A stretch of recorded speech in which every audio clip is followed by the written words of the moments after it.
Halogens. सो सबसे पहले halogens की फिजिकल अपीयरेंस, ठीक है। हेलोजेंस कहते हैं ग्रुप 17 के जो एलिमेंट्स होते हैं उन्हें। सो फ्लोरीन और फ्लोरीन जो होती हैं गैसेस होती हैं, bromine as a liquid and iodine and astatine are solids at room temperature, ठीक है। अब इनके कलर्स क्या है? फ्लोरीन का पेल येलो कलर है, क्लोरीन का yellow green, bromine is a red brown liquid, iodine का कलर ग्रे ब्लैक होता है, एसिटीन का कलर ब्लैक होता है। लेकिन ये जो है सारे कलर्स ये रूम टेम्परेचर पे, ठीक है। अब हम देख लेते हैं कि जो कोई और टेम्परेचर होता है, जो इनकी डिफरेंट स्टेट्स होती है, उसमें क्या कलर्स होते हैं। ब्रोमीन की जो वेपर वाली फॉर्म होती है या एक्वस फॉर्म होती है और सॉलिड में, इसका हर उसमें सेम कलर होता है, रेड ब्राउन, ठीक है।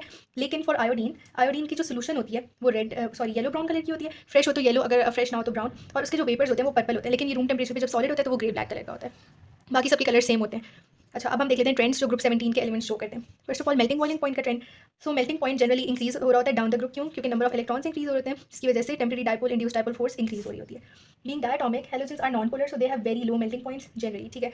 सो क्योंकि डायटोमिक होते हैं, तो डायटोमिक मतलब कि इनका जनरली होता है इस तरह से एक्स, हम हेलोजन को एक्स ले रहे हैं, सो ये इस फॉर्म में एक्जिस्ट करते हैं। अब इन दोनों की इलेक्ट्रोनेगेटिविटी सेम होगी, जिसका मतलब क्या हुआ कि इनका डायपोल सम जीरो है, सो दे आर नॉन पोलर, ठीक है। सो इस वजह से इनकी जनरली जो मेल्टिंग पॉइंट्स होते हैं वो कम होते हैं, क्योंकि सिर्फ TDID प्रेजेंट होती है, permanent dipole dipole forces absent. Then volatility of group 17 elements. Volatility क्या चीज़ है? एक ऐसी प्रॉपर्टी है जो बिल्कुल बॉइलिंग पॉइंट के ऑपोजिट है, ठीक है। एबिलिटी होती है ये एक एलिमेंट की टू इवेपोरेट, ठीक है, टू कन्वर्ट इनटू वेपर्स, ठीक है। सो अब क्योंकि जैसे जैसे नीचे नीचे जा रहे हैं तो इनका मेल्टिंग पॉइंट इंक्रीज हो रहा है, इसका मतलब क्या हुआ कि ability to convert into vapours decreases, तो वॉलेटिलिटी डिक्रीज हो रही है। क्यों? Because TDID increases, thus making it difficult to overcome them, ठीक है। तो इन फोर्सेस को ओवरकम करना मुश्किल हो जाता है। Then bond strength of group 17 elements. Bond strength क्या होती है? डिक्रीज होती है। क्योंकि radius increases due to the increase in number of shells. Number of shells जैसे जैसे नीचे आ रहे हैं, इंक्रीज होते जा रहे हैं, तो रेडियस भी इंक्रीज हो रहा है, जिसकी वजह से न्यूक्लियर पुल डिक्रीज हो रहा है और बॉन्ड स्ट्रेंथ डिक्रीज हो रही है। Weaker TDID। Bond strength is directly proportional to 1/बॉन्ड लेंथ। बॉन्ड लेंथ क्योंकि इंक्रीज हो रही है तो बॉन्ड स्ट्रेंथ डिक्रीज हो रही है। लेट मी शो यू कि बॉन्ड लेंथ किस तरह से इंक्रीज होती है। अभी मैंने क्या बताया था कि हमारे पास जो हेलोजेंस होते हैं वो इस फॉर्म में एक्जिस्ट करते हैं, डायटोमिक फॉर्म में। अगर मैं फॉर एग्जाम्पल क्लोरीन की एग्जाम्पल लूँ तो ये Cl2 की फॉर्म में एक्जिस्ट करता है। Cl यहाँ पे XCl को रिप्रेजेंट करा है, ठीक है। अब मैं इसका ड्रॉ करके दिखाती हूँ structure. Because chlorine is present in group period 3, ठीक है, और ग्रुप तो 7 है, सो हम इससे बनाते हैं शेल्स, 1 शेल, 2 शेल, 3 शेल, और ये हमारे पास बीच में आ गया न्यूक्लियस पॉजिटिवली चार्ज, ठीक है। सिमिलरली इसका भी Cl2 मॉलिक्यूल है, सो एक Cl हो गया, ये दूसरे के 3 शेल्स आ गए और ये हमारे पास positively charge nucleus. Bond length क्या होती है? Length between the two nucleus, ठीक है। दो जो हमारे पास जो दो बॉन्डिंग एटम्स हैं उनके जो न्यूक्लियस है उनके बीच में डिस्टेंस, ठीक है। ये हमारे पास क्या आ गई? This is bond length, okay. अब मैंने एक क्लोरीन की एग्जाम्पल ले ली, एक हम फ्लोरीन की ले लेते हैं। Fluorine is present in period 3, तो उसके कितने शेल्स होंगे? सॉरी, पीरियड नंबर 2, सो उसके कितने शेल्स होंगे? 2 शेल्स होंगे। ये 2 शेल्स आ गए, ये पॉजिटिवली चार्ज न्यूक्लियस, ये 2 शेल्स आ गए, ये पॉजिटिवली चार्ज न्यूक्लियस, इसके न्यूक्लियस के बीच में ये लेंथ होगी। सो सी यहाँ पे लेंथ कम है कंपेयर टू दिस वन। अगर मैं इसके फिर मैं एक सिंगल वाला बना लूँ, अगर इस तरह से कोई एलिमेंट हो तो उसका न्यूक्लियस और इसके न्यूक्लियस के बीच में और कम डिस्टेंस होगा। तो जितने ज़्यादा नंबर ऑफ शेल्स होते हैं उतनी ज़्यादा बॉन्ड लेंथ होती है। इसका मतलब बॉन्ड स्ट्रेंथ वीकर हो रही है, क्योंकि अट्रैक्शन भी कम हो रही है। लेंथ ज़्यादा हो गई ना, सो अट्रैक्टिव फोर्सेस ओवरकम हो जाएंगी। Then reactivity of halogens. Reactivity down the group decrease करी होती है। क्यों? Because increase in radius and number of shells causes reduce shielding. ये इंक्रीज शील्डिंग होना चाहिए, दिस इज इंक्रीज शील्डिंग, ठीक है। ये मैंने रिड्यूस गलत लिखा है। And nuclear pull decreases making it harder to gain an electron, ठीक है। जैसे जैसे नीचे जा रहे हैं शील्डिंग इंक्रीज हो रही है, क्योंकि नंबर ऑफ शेल्स इंक्रीज हो रहे हैं, तो जो इलेक्ट्रॉन्स कवर कर रहे होते हैं न्यूक्लियस को वो इंक्रीज हो जाते हैं। जो वैलेंस इलेक्ट्रॉन्स एंड न्यूक्लियस के बीच में इलेक्ट्रॉन्स होते हैं वो इंक्रीज हो रहे हैं, ठीक है। सो न्यूक्लियर पुल इस वजह से डिक्रीज हो रहा है, क्योंकि बॉन्ड लेंथ क्या हो रही है? इंक्रीज हो रही है, एंड बॉन्ड स्ट्रेंथ डिक्रीज हो रही है, तो nuclear pull decreases, thus making it harder to gain an electron. Halogens group 17 में प्रेजेंट है, दे आर नॉन मेटल्स, तो वो इलेक्ट्रॉन को गेन करते हैं, ठीक है। और उनकी जो इलेक्ट्रॉन गेन करने की एबिलिटी है वो डिफाइन करती है उनकी रिएक्टिविटी को, क्योंकि अब इलेक्ट्रॉन गेन करना मुश्किल होता जा रहा है। न्यूक्लियर पुल वीकर है तो इलेक्ट्रॉन को पुल करना, गेन करना मुश्किल होता जा रहा है, तो इसका मतलब down the group reactivity decrease होती जा रही है। Oxidising power of group 17 elements, ठीक है। ये भी रिएक्टिविटी वाला ट्रेंड है, क्योंकि ग्रुप 17 के जो एलिमेंट्स हैं, जितने भी नॉन मेटल्स होते हैं वो ऑक्सीडाइजिंग एजेंट्स होते हैं, बिकॉज वो खुद से जो होते हैं वो इलेक्ट्रॉन गेन करते हैं, और जो दूसरा एलिमेंट इलेक्ट्रॉन लूज करता है वो ऑक्सीडाइज हो रहा होता है, तो ये दूसरे को ऑक्सीडाइज करवाते हैं और खुद रिड्यूस हो जाते हैं उसका लूज किया हुआ इलेक्ट्रॉन गेन करके, ठीक है। सो इसका सेम ट्रेंड है for reactive elements. It is easier to gain an electron due to stronger pull by the nucleus, और जो वीक जिनका रिएक्टिविटी कम होती है उनके लिए इलेक्ट्रॉन गेन करना मुश्किल होता है। सो रिएक्टिविटी वाला ट्रेंड ही ऑक्सीडाइजिंग पावर का ट्रेंड है। अगर मैं यहाँ पे रिड्यूसिंग पावर करती, reducing agent down the group, reducing power increase हो रही होती है, क्योंकि ऑक्सीडाइजिंग पावर और reducing power are inversely related to each other, दोनों बिल्कुल ऑपोजिट चीज़ है। तो एक चीज़ जब डिक्रीज हो रही है डाउन द ग्रुप, तो ऑब्वियसली दूसरी चीज़ इंक्रीज होगी। जो वीक ऑक्सीडाइजिंग एजेंट्स हैं डेफिनेटली वो स्ट्रॉन्ग रिड्यूसिंग एजेंट्स होंगे। फिर हमारे पास आते हैं कुछ रिएक्शंस हेलोजेंस के। फर्स्ट है formation of hydrogen halides. Halide क्या होता है? हेलोजन के जो आइंस होते हैं, और ये क्या कौन सा होते हैं? एक्स चार्ज ऊपर कौन सा होता है? नेगेटिव। एक्स रिप्रेजेंट करे हेलोजन को और ऊपर नेगेटिव चार्ज होता है, तो ये जो आइंस होते हैं इनको हम हेलाइड आइंस कहते हैं, जितने भी हमारे पास हेलोजन के आइंस होते हैं, ठीक है। सो ये हमारे पास रिएक्शन है कि हाइड्रोजन हेलाइड्स किस तरह से फॉर्म आते हैं, फॉर्म होते हैं। जो हमारे पास हेलोजन है वो रिएक्ट करता है हाइड्रोजन गैस के साथ, एंड हमारे पास फॉर्म हो जाता है हाइड्रोजन हेलाइड, ठीक है। ये वाले जो स्टेट सिंबल्स होंगे इन पे हमने फोकस रखना है कि हमारे पास जो रूम टेम्परेचर पे हो रहा होता है रिएक्शन, तो वही हो हमारे पास। एंड जितनी भी हाइड्रोजन हेलाइड्स होती हैं इनके अंदर वीक फोर्सेस होती हैं, तो ये सारी गैसेस होती हैं रूम टेम्परेचर पे, ठीक है। अब हम देख लेते हैं इनके मेल्टिंग बॉइलिंग पॉइंट का ट्रेंड, लेकिन उससे पहले मैं एक चीज़ दिखा दूँ।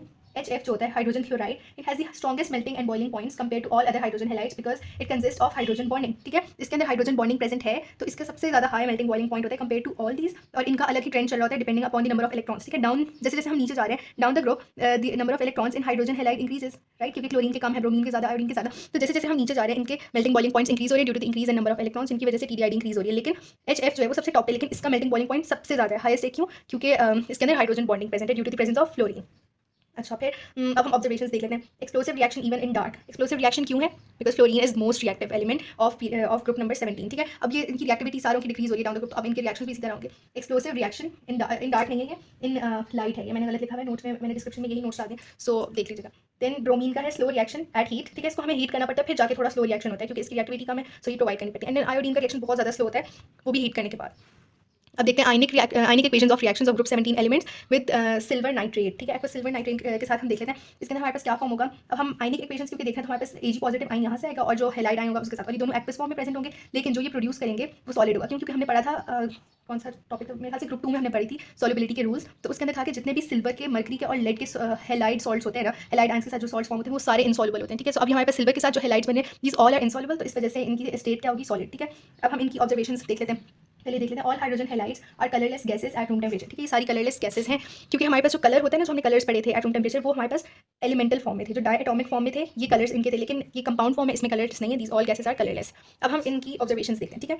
सबसे पहले हम इसके साथ देख रहे हैं सिल्वर नाइट्रेट के साथ जब हमने रिएक्ट करवाया, जब क्लोराइड आयन प्रेजेंट होगा तो व्हाइट प्रेसिपिटेट्स, ब्रोमाइड से ग्रीन प्रेसिपिटेट्स एंड आयोडाइड से येलो प्रेसिपिटेट्स फॉर्म होंगे। जब हम उसमें डाइल्यूट अमोनिया डाल देंगे, एक्वस अमोनिया, तो उसके अंदर क्या ऑब्जर्वेशन आएगी, क्लोराइड का अगर सॉल्ट होगा तो वो फुली डिसॉल्व हो जाएंगे, ये व्हाइट प्रेसिपिटेट्स, ठीक है। ब्रोमाइड के जो ग्रीन प्रेसिपिटेट्स होंगे वो पार्शियली डिसॉल्व होंगे, ठीक है। एंड आयोडाइड के जो प्रेसिपिटेट्स होंगे वो इनसॉल्युबल रहेंगे, ओके। देन अब डाइल्यूट में ये ऑब्जर्वेशन आएगी। अब हम कॉन्सेंट्रेटेड डाल रहे हैं, कॉन्सेंट्रेटेड डालने से क्लोराइड तो डाइल्यूट में डिसॉल्व हो गया था, तो इसमें भी फुली डिसॉल्व होगा। ब्रोमाइड के जो थे ये प्रेसिपिटेट्स, वो क्योंकि डाइल्यूट अमोनिया में डिसॉल्व पार्शियली हो रहे थे, तो कॉन्सेंट्रेटेड डालने से वो फुली डिसॉल्व हो जाएंगे। आयोडाइड के जो है वो डाइल्यूट में भी इनसॉल्युबल है एंड कॉन्सेंट्रेटेड अमोनिया में भी इनसॉल्युबल ही रहेंगे। Then group 17 elements act as oxidising agents, तो हम देखते हैं किस तरह से एक्ट करते हैं ऑक्सीडाइजिंग एजेंट्स की तरह।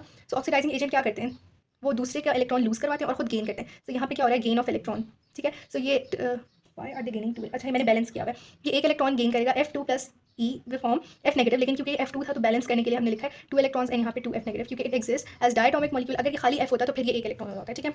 और ये स्ट्रॉन्ग ऑक्सीडाइजिंग एजेंट है ऑब्वियसली क्योंकि इसकी रिएक्टिविटी ज़्यादा है, सो इसकी ability to gain an electron ज़्यादा है, ठीक है। और सिमिलरली ये वीक है आयोडीन क्योंकि ये ग्रुप में नीचे प्रेजेंट होता है, सो ये इसकी रिएक्टिविटी कम है और ये वीक ऑक्सीडाइजिंग एजेंट है। Ionic equations for the test of halide ions, ठीक है। हम टेस्ट किस तरह से करते हैं हेलाइड आयंस को, हमारे पास कुछ रिएजेंट्स हैं, ठीक है। Barium nitrate and barium chloride are the reagents used to test sulphate ion, ठीक है। सो ये क्या रैंडम से रिएक्शन, ओके।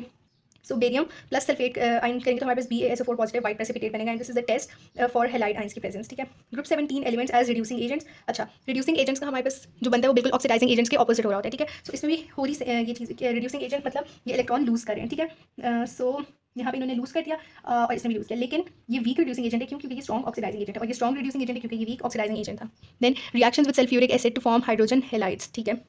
सो ये एसिड बेस रिएक्शन है किसके साथ, सोडियम क्लोराइड के साथ, ठीक है। फर्स्ट ऑफ ऑल तो इसकी इक्वेशन क्या फॉर्म हो जाएगी, NaCl plus H2SO4 is equals to NaHSO4 plus HCl, ठीक है। ये एक H यहाँ से निकल के इधर आ गया और बाकी Na इसके साथ लग गया NaHSO4 प्लस HCl। इसकी ऑब्जर्वेशन क्या होगी, HCl प्रोड्यूस हो रहा है, सो व्हाइट मिस्टी फ्यूम्स होते हैं, white fumes as hydrogen chloride gas, या हम इसको हाइड्रोक्लोरिक एसिड कह सकते हैं, as it does not react with H2SO4 being a weak reducing agent. बस ठीक है, हमें पता है कि प्रोड्यूस हुआ है तो व्हाइट मिस्टी फ्यूम्स होंगे। देन इसका इसमें रोल क्या है, अच्छा ये जो H2SO4 है sulphuric acid, it acts as an acid and chloride ion acts as a base, okay. Then acid base reaction with NaBr, पहले हमने सोडियम क्लोराइड के साथ किया, ब्रोमाइड एंड देन आयोडाइड के साथ करेंगे, ठीक है। इसमें क्या होता है NaBr प्लस H2SO4, इसमें यही सेम प्रोडक्ट फॉर्म होगा NaHSO4 प्लस HBr, और इसमें क्या होगा NaHSO4 प्लस HI, ठीक है। और इनकी बैलेंसिंग भी सेम है, सबकी मतलब बैलेंसिंग है। ऑब्जर्वेशन इसमें क्या होगी, white fumes not seen as HBr reduces H2SO4 being a stronger reducing agent. अच्छा ये हमारे पास क्या फॉर्म हो रहा है, हाइड्रोजन हेलाइड्स। HCl जो था वो वीक रिड्यूसिंग एजेंट था, ठीक है। हम ऑक्सीडाइजिंग एजेंट की बात नहीं करें, हम रिड्यूसिंग एजेंट की बात करें, and reducing power increases down the group. इसका मतलब क्लोरीन की कम है, ब्रोमीन की ज़्यादा, आयोडीन की सबसे ज़्यादा, ठीक है। तो हमें व्हाइट फ्यूम्स नजर नहीं आती क्योंकि HBr रिड्यूस कर देता है H2SO4 को, H2SO4 एसिड है और जो बेसिस होती है वो रिड्यूसिंग एजेंट होती है, तो इसका मतलब it's acting as a base, यानी रिड्यूसिंग एजेंट की तरह ये एक्ट करे, so it will reduce H2SO4, जिसकी वजह से हमें व्हाइट फ्यूम्स नजर नहीं आएंगे क्योंकि वो रिएक्ट कर गया, ओके। और रोल क्या है, H2SO4 acts as an acid and Br negative acts as a base, ठीक है। जो रिड्यूसिंग एजेंट है तो वो बेस की तरह एक्ट कर रहा है। देन हमारे पास सोडियम आयोडाइड की है इक्वेशन, तो वही वाली है। ऑब्जर्वेशन क्या है, white fumes not seen as HI reduces H2SO4 being the strongest reducing agent, तो हमें व्हाइट फ्यूम्स सिर्फ HCl के नजर आते हैं, ओके। और रोल इसमें भी वही है, sulphuric acid will act as an acid and जो आयोडाइड आयन होता है it acts as a base, okay. Reactions between hydrogen halides and sulphuric acid, अब ये कौन सा वाला रिएक्शन हो रहा है जो हमने ऊपर शो करवाया कि ये रिएक्ट कर गया, इसलिए ऑब्जर्वेशन नहीं आई। अब ऑब्जर्वेशन क्यों नहीं आई, जो रिएक्शन हो रहा था उसकी हम इक्वेशंस लिखेंगे। अब हमारे पास इसमें दो रिडॉक्स रिएक्शंस होते हैं ये, और हमारे पास ऑब्वियसली HCl का नहीं है क्योंकि वो वीक रिड्यूसिंग एजेंट है, वो रिएक्ट नहीं करता। सो अब हम देख लेते हैं पहले HBr की इक्वेशन। इसमें हमारे पास क्या प्रोड्यूस होता है, HBr प्लस H2SO4 से हमारे पास तीन चीज़ें प्रोड्यूस हो रही हैं, bromine, sulphur dioxide and water, ठीक है। अब हमारे पास इसके अंदर ऑब्जर्वेशन क्या आएगी, सल्फर डाइऑक्साइड प्रोड्यूस हो रही है तो उसकी वजह से जो टॉक्सिक सी रॉटन एग वाली स्मेल होती है वो होगी, और ब्रोमीन प्रोड्यूस हुआ है और वो रूम टेम्परेचर पे रेड ब्राउन लिक्विड, ठीक है। रोल इसमें क्या है, HBr acts as reducing agent and H2SO4 acts as oxidising agent. तो रिडक्शन और ऑक्सीडेशन साइमल्टेनियसली हो रही है जिसकी वजह से ये रिडॉक्स रिएक्शन है। Then redox reaction with hydrogen iodide, तो उसकी 3 इक्वेशन है, उसमें 3 पॉसिबिलिटीज हैं, या तो हमारे पास Hi + H2SO4 से या तो आयोडीन सब में प्रोड्यूस होगी, वाटर सब में प्रोड्यूस होगा। फर्स्ट इक्वेशन में या तो सल्फर डाइऑक्साइड प्रोड्यूस हो सकती है, या सल्फर, या फिर H2S, ठीक है, इसको कहते हैं हाइड्रोजन सल्फाइड, हाँ हाइड्रोजन सल्फाइड। तो हम इसकी ऑब्जर्वेशन सब नीचे जाके देख लेते हैं।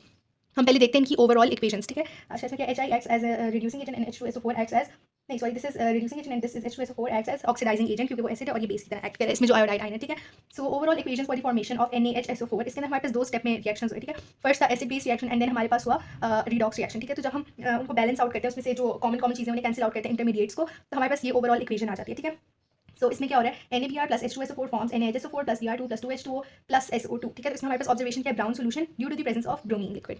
देन हमारे पास जो दूसरी आयोडीन वाली है, इसमें क्योंकि हमने 3 इक्वेशंस के साथ उस एक इक्वेशन को बैलेंस आउट किया है, तो हमारे पास ये थोड़ा ज़्यादा प्रोडक्ट्स आ जाते हैं। इसमें 16 Na + 19 H2SO4 will form NaHSO4 iodine, sulphur dioxide, sulphur solid H2S plus water, ठीक है। इसमें ऑब्जर्वेशंस क्या है, या तो पर्पल वेपर या ब्राउन सोल्यूशन या ब्लैक सॉलिड, किसी वजह से आयोडीन की वजह से। तो हम इसमें कोई भी लिख सकते हैं, पर्पल वेपर जब आयोडीन गैस हो, brown solution when iodine is in aqueous यानी लिक्विड फॉर्म, और आयोडीन सॉलिड फॉर्म होगा तो ग्रे ब्लैक होगा, ठीक है।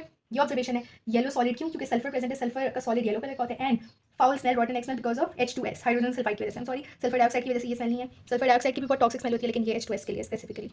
Then we have disproportionation reaction of chlorine with hot concentrated sodium hydroxide, ठीक है। सो disproportionation reaction क्या होता है, जिसके अंदर ऑक्सीडेशन और रिडक्शन साइमल्टेनियसली हो रही होती है, ठीक है। एक ही एलिमेंट ऑक्सीडाइज भी हो रहा है और वही एलिमेंट रिड्यूस भी हो रहा है, ठीक है। 2 प्रोडक्ट्स उसके फॉर्म हो रहे हैं। सो फर्स्ट ऑफ ऑल हमारे पास इक्वेशन क्या है, chlorine plus sodium hydroxide will form sodium chloride, ये होता है NaClO3 + H2O, ठीक है। ये हमारे पास हॉट कॉन्सेंट्रेटेड के साथ है। और जो कोल्ड डाइल्यूट एनीवेज जब हम ले रहे हैं तो उसके अंदर प्रोडक्ट बाकी दो तो सेम है, एक डिफरेंट है। इसमें NaClO प्रोड्यूस है, इसमें NaClO3, जिसकी वजह से हमारे पास बैलेंसिंग थोड़ी सी चेंज हो जाती है। बस इसके हमारे पास 2 मोल्स आ जाते हैं सोडियम हाइड्रोक्साइड के, यहाँ पे 1 मोल, ठीक है। इसके अंदर हमारे पास क्लोरीन की जो हमारे पास स्टेट है वो क्या है, 0, क्योंकि एलिमेंटल फॉर्म में। फिर हमारे पास NaCl जो दोनों प्रोड्यूस हो रहे हैं, इनकी स्टेट -1 है। इसका मतलब 0 से -1 डिक्रीज इन ऑक्सीडेशन स्टेट, ये रिड्यूस हो रहा है, रिडक्शन यहाँ पे हो रही है। ऑब्वियसली यहाँ पे जो दूसरी स्टेट्स होंगी ये ऑक्सीडेशन होगी। पॉजिटिव हमारे पास नंबर आएगा, आई थिंक यहाँ पे हमारे पास +1 आता है। Let's check. सो हमारे पास है NaClO3, ठीक है। Na की हमने फाइंड करनी है x, और इसका कितने मोल्स है 1 प्लस, नहीं हमने Na की फाइंड नहीं करनी है, सॉरी। Na की पॉजिटिव 1 होती है, इसका 1 मोल है। क्लोरीन की हमने फाइंड करनी है, उसको हम x ले लेंगे और इसका भी 1 मोल है। देन हमारे पास ऑक्सीजन -2 होता है और इसके 3 मोल्स है। और ओवरऑल चार्ज इस पूरे कंपाउंड पे 0 है, ठीक है, क्योंकि न्यूट्रल है। सो हो जाएगा -1 + x -6 = 0। सो x -6 -1 = सॉरी -1 क्यों है, पॉजिटिव 1 है। सो -6 + 1 = -5। सो x = +5। सो इसका मतलब क्लोरीन की इस कंपाउंड के अंदर जो स्टेट है वो +1 है, इसका ऑक्सीडेशन नंबर। तो इसका मतलब क्या हुआ, from 0 to +1 this is gain of, हाँ नहीं, loss of electron which is oxidation. तो ये ऑक्सीडेशन थी और NaCl में रिडक्शन हुई थी। अब हमारे पास दूसरा कंपाउंड कौन सा, NaClO। उसमें देख लेते हैं। अगेन सोडियम इज +1, इसका 1 मोल, प्लस क्लोरीन की हमने फाइंड करनी है, उसका भी 1 मोल, प्लस ऑक्सीजन की हमारे पास है -2 और इसका भी 1 मोल। Overall charge 0। फिर ये हो जाएगा 1 + x -2 = 0, x -1 = 0, -2 + 1 करके। सो x will be equals to +1। तो फ्रॉम 0 to +1 ये हमारे पास क्या आ गई, ऑक्सीडेशन, क्योंकि लॉस ऑफ इलेक्ट्रॉन हो रहा है। अच्छा, ये दोनों हो गए। डिस्प्रोपोर्शनेशन हमने देख लिया। Then chlorination of water, again ये हमने नाइट्रोजन एंड सल्फर वाले में भी किया था, नहीं किसी और में, आई थिंक पीरियड 3 में। सो क्लोरीनेशन में क्या होता है, क्लोरीन को हम ऐड करते हैं वाटर में, जिससे हमारे पास HCl एंड HClO बनता है। अच्छा, ये जो HClO है, इसका जो हमारे अंदर, इसके अंदर हमारे पास जो क्लोरेट आइन होता है, जब हम इसको ओपन कर देते हैं, ब्रेक डाउन करते हैं, तो H positive NClO negative forms, जो क्लोरेट आइन है वो किल करता है जर्म और बैक्टीरिया वगैरह को, ठीक है। सो उससे वाटर प्यूरीफाई हो जाता है। Then displacement reaction, the more reactive halogen displaces the less reactive one and form its compound, ठीक है। सो इसकी एग्जांपल, फर्स्ट ऑफ ऑल हमने क्लोरीन ऐड किया है सोडियम ब्रोमाइड में, जो हमारे पास मोर रिएक्टिव वाला होता है वो आयनिक फॉर्म में होता है। अब अगर हम देखें, so chlorine is more reactive than bromine, ठीक है। तो ये हम डिस्प्लेस कर देगा और ये ब्रोमाइड आयन जो है ब्रोमीन की फॉर्म में आ जाएगा। देन हम इसे बैलेंस कर देंगे। अगर हम आयनिक इक्वेशन बनाए तो सोडियम सोडियम के 2 पॉजिटिव ये कैंसिल हो जाएंगे और हमारे पास ओवरऑल इक्वेशन क्या आ जाएगी, ये जिसके अंदर ब्रोमीन पहले ब्रोमाइड आयन की फॉर्म में था, but it was less reactive than chlorine, तो क्लोरीन मोर रिएक्टिव था, वो आयनिक फॉर्म में आ गया। The more reactive element is present as ion in the solution, ठीक है। देन हमारे पास इसमें क्या है, ब्रोमीन को हम ऐड करें सोडियम क्लोराइड में, तो no change, as chlorine is more reactive than bromine. जो ऊपर होता है वो ज़्यादा रिएक्टिव होता है, तो ये ऑलरेडी ज़्यादा रिएक्टिव है। ब्रोमीन कम रिएक्टिव है तो डिस्प्लेस नहीं कर सकता, सो नो रिएक्शन। और फिर इसी तरह ये एक और एग्जांपल है कि क्लोरीन डिस्प्लेस करेगा आयोडीन को। Observation depend on the active product halogen formed as halide ions are colourless. अच्छा, अब यहाँ पे अगर हम ऑब्जर्वेशन देखें तो हमारे पास जो फाइनल प्रोडक्ट फॉर्म होते हैं उसके अंदर से हम ऑब्जर्वेशन बताएंगे। अब इसमें एक क्लोराइड आयन है, एक आयोडीन है। जो आयन होता है वो कलरलेस होते हैं, जितने भी हैलाइड आयंस होते हैं। तो हम जो हमारे पास गैशियस या सॉलिड या लिक्विड प्रोडक्ट होगा हम उसकी ऑब्जर्वेशन बताएंगे। यहाँ आयोडीन फॉर्म हो रही है तो या ग्रे ब्लैक सॉलिड या पर्पल वेपर्स या येलो ब्राउन सोल्यूशन। फिर लास्ट चीज़ है hydrogen compound trends in boiling points, ठीक है। सो हम ये थोड़ा हट के ग्रुप 17 से, तो हम देखते हैं जब हाइड्रोजन फॉर्म करते हैं ग्रुप 14 के साथ, ग्रुप 4 के साथ जो कंपाउंड्स हैं उन सबके जनरली इंक्रीज हो रहे होते हैं मेल्टिंग बॉइलिंग पॉइंट्स, क्योंकि TDI इंक्रीज हो रही है due to the increase in number of electrons, ठीक है, डाउन द ग्रुप जा रहा है। Now the group boiling point increase हो रहा है। इसके अंदर ग्रुप 15 में, ग्रुप 5 के अंदर जनरल ट्रेंड इंक्रीज का ये सब में, लेकिन तो इनका एक मेंबर है सबका, जो पीरियड 2 वाले मेंबर्स हैं उसमें इनका नाइट्रोजन है, ग्रुप 6 में ऑक्सीजन है, एंड ग्रुप 7 में जो ग्रुप 17 है उसमें हेलोजन है, फ्लोरीन। इन सबके मेल्टिंग बॉइलिंग पॉइंट सबसे ज़्यादा हाई है कंपेयर टू बाकी सारे, क्योंकि इनके अंदर हाइड्रोजन बॉन्डिंग प्रेजेंट है इन सब में, बस ये एक थोड़ा सा एक्सेप्शन है। So water, hydrogen fluoride and ammonia consist of hydrogen bonding, which is the strongest intermolecular force. So they have the highest melting boiling points compared to the hydrogen compounds found by other members of their groups. और ये general trend सब में increase का ही है, क्योंकि number of electrons और intermolecular forces stronger होती जा रही हैं।